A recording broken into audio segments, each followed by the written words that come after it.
একদিন আমার জীবনেরই গল্প বলি শুনুন।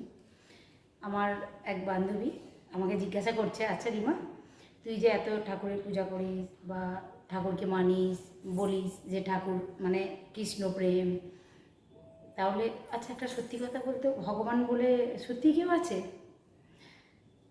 মানে আমি তাকে উত্তর দিয়েছি যে দেখ, আমিও তো মন থেকে বিশ্বাস করি যে ভগবান আছে, আমি তার চোখে কখনো দেখিনি। তাই ভগবান হলো একটা অনুভূতি, যেমন হাওয়া, অক্সিজেন, এটাও যেমন আমরা কি চোখে দেখতে পাই, কিন্তু সেটা তো আছে, না হলে আমরা বেঁচে আছি কী করে? অক্সিজেন আছে বলেই আমরা বেঁচে আছি, আমরা নিঃশ্বাস প্রশ্বাস নিচ্ছি, আর বাতাস আছে, এটা আমরা অনুভব করি। সেরকম ভগবানকেও মানে অনুভব করতে হয় যে ভগবান আছেন, বিশ্বাস, ভরসা। আর ভগবানকে কি